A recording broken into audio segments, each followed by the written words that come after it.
Thank you for joining us again on the Blue Blood Report. Got it. We're back here this week. We got rid of John. Made a good decision getting rid of him. He made Coach feel a little bit creepy last week, so getting all on him about the rings. Coach, you guys had a big week. Another conference title. You beat North Stafford to get that conference title. Yep. Talk to us about that. Take me through that game. North Stafford is a very talented team. I think they're one of the under-the-radar teams in our region. I wouldn't be surprised if they beat some people. They got a great group of guys, and coach over there does a really good job with them. We played them. First game, beat them by 6. Played us really, really tough at our place. And obviously, we played them in the championship. They came in, and we made a few adjustments. Our kids adjusted really, really well.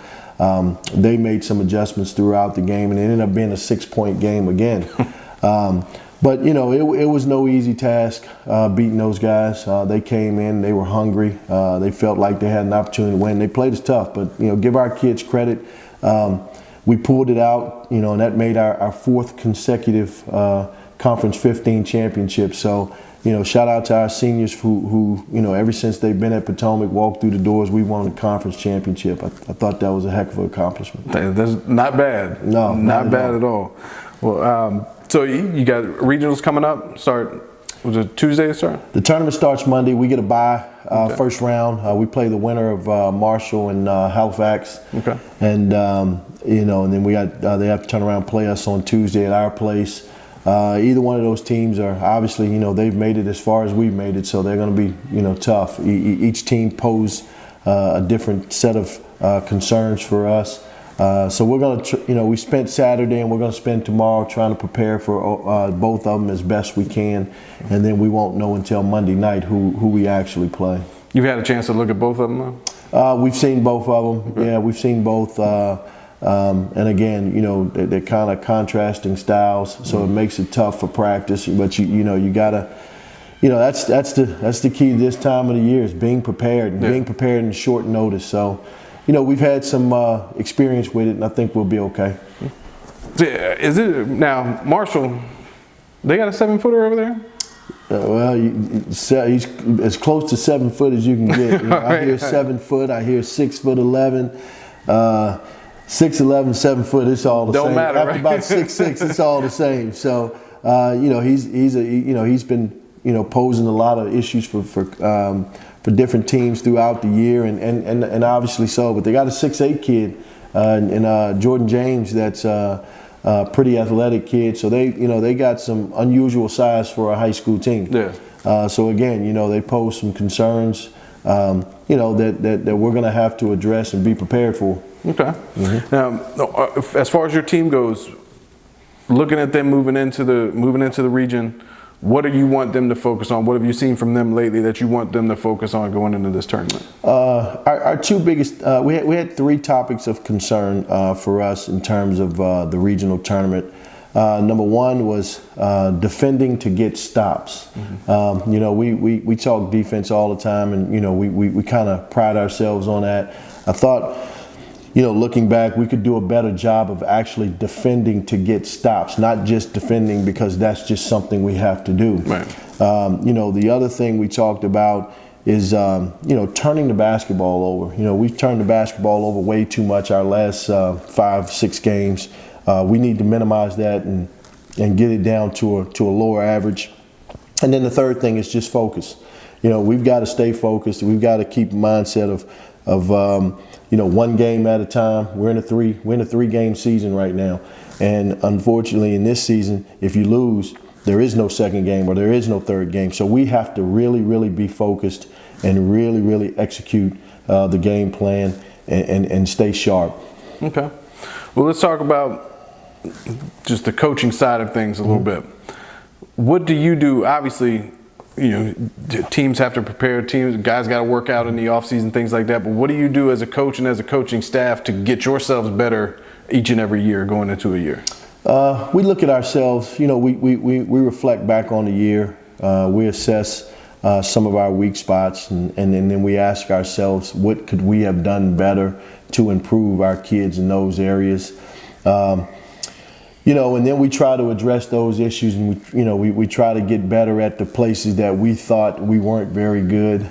And again, we talk about it and address it. And then always in the off season, we try to educate ourselves. We try to find something different, something new that we can bring back to the program that's going to help our kids, so we're not so predictable. For so many years now, teams know when you play Potomac, you're gonna get pressured as soon as you get off the bus. They want we want to take a shot first 6 to 8 seconds we get the basketball. Mm-hmm. If it's a turnover, we want to take a shot first 4 to 6 seconds. So teams know that because we've done it so long. Right. Well, it's up to us to try to find different ways to do that. We still want to keep those principles, but just do it in different ways so teams can't key in and take certain things away from us that they know we're going to do. Right. Everybody sees the wins. They see the 4 straight conference titles. They see the rings and all that stuff. But there's a lot of hardships and stuff that go along with it too. Oh yeah. And talk about some of that. What's the hardest thing for you as a coach? Each and every year you're going to have different hardships, I'm sure. But what's the hardest thing for you as a coach? Just keeping it all together. There's a lot of integral parts that goes into a program. Mm-hmm. We got the academic piece, trying to keep 15, 17-year-old kids academically grounded, coming off a championship, having them go to class the next day and be focused in class. Keeping your coaching staff together as a cohesive unit. I think it's important that you have guys that challenge your thinking as a coach, but respectively challenge your thinking. Mm-hmm. But at the same time, getting everybody on the same page and keeping everybody on the same sheet of music is probably a lot harder than people believe. Yeah. Well, hey, that's why we told you from the get-go you would want a John on your team, because John would have been trouble. John would have been trouble after the first ring. It would have been over with. Well, it's at home. Mm-hmm. I mean, I talked to your wife. Miss Honore. You could tell she runs the house when you're not around there. She does. So tell me, how important is that for you to have that support at home to do the job that you need to do?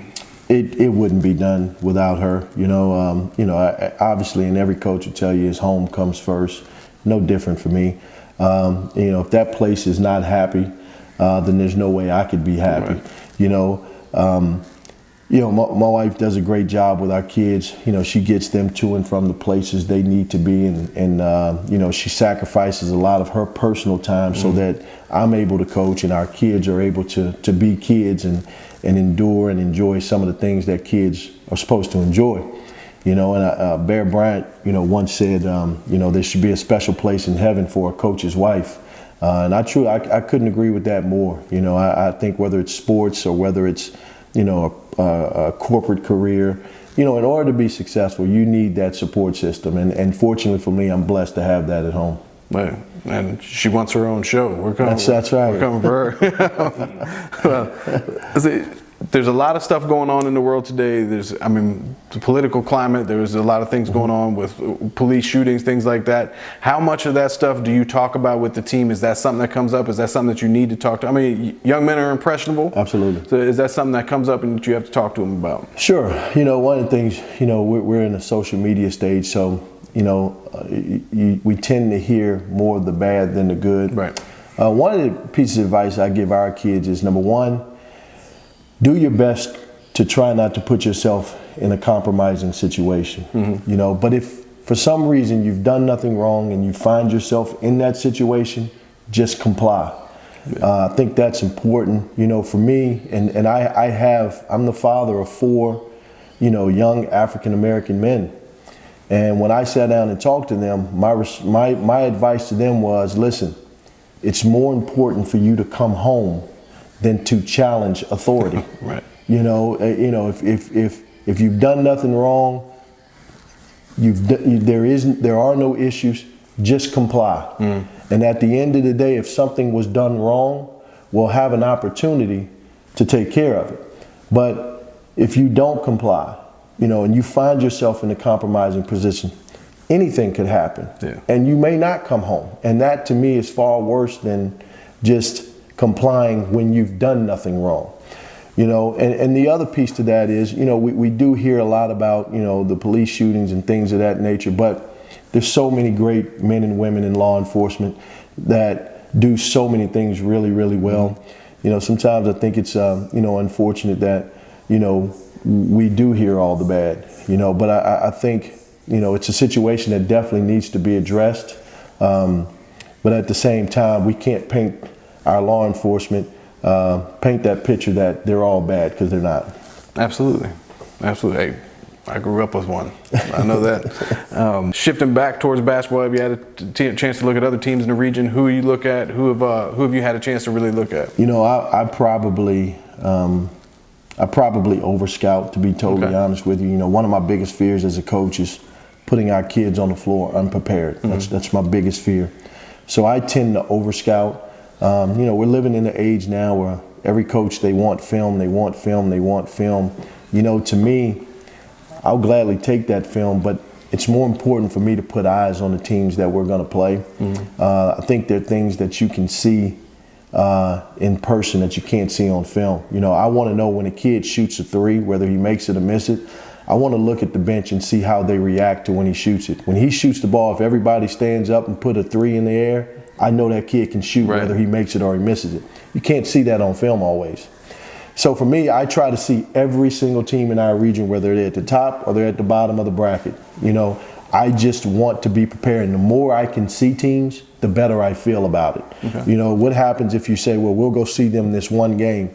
The team that they're playing played zone the entire game. Well, we're not going to play zone. So how did that help us? You know, so to me, it's important to put eyes on teams as much as you can. So I'm one who probably overscouts. As a matter of fact, I just got back from the Albemarle Patrick Henry game. You know, and Albemarle is at the bottom of the bracket. Patrick Henry's at the top, and we're in the middle.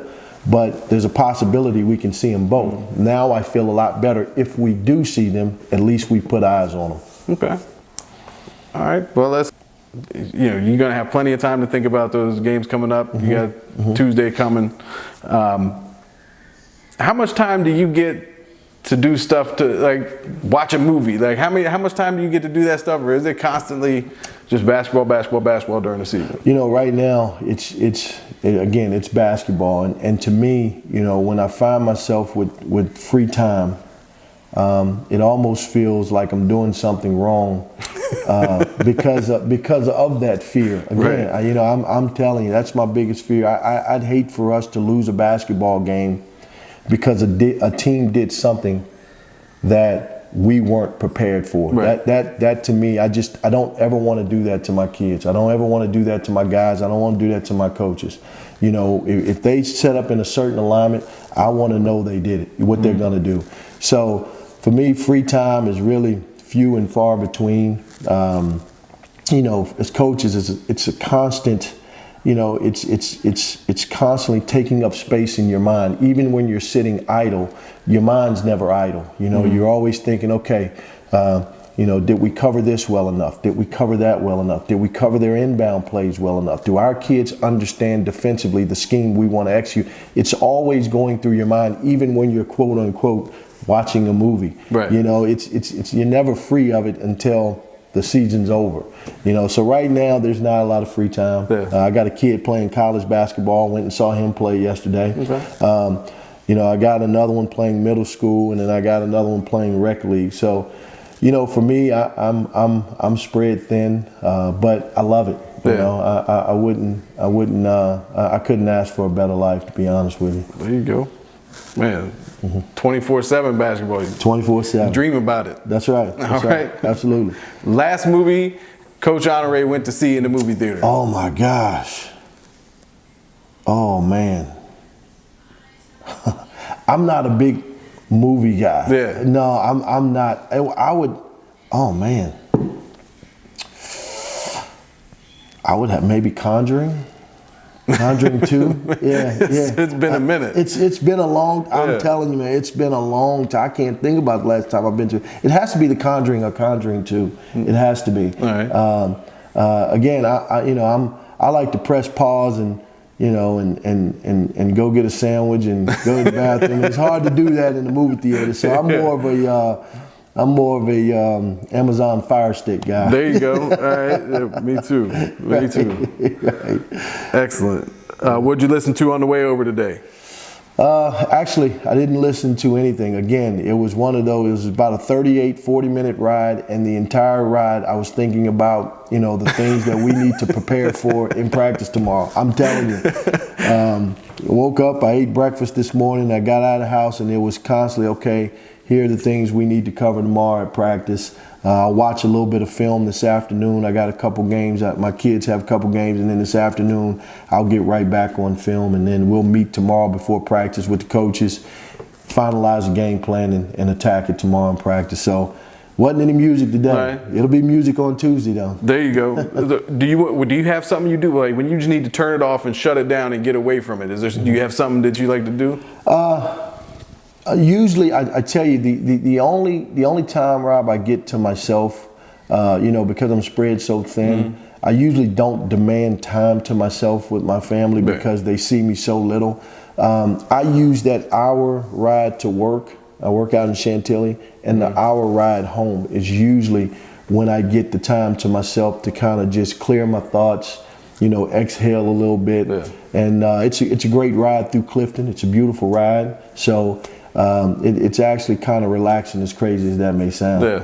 Hey, you just got me in trouble with my wife. She's going to be like, you need to take more tips from him. Well, thank you very much for coming out this week. Good luck on Tuesday. Appreciate it. And we'll see you next week. Thank you.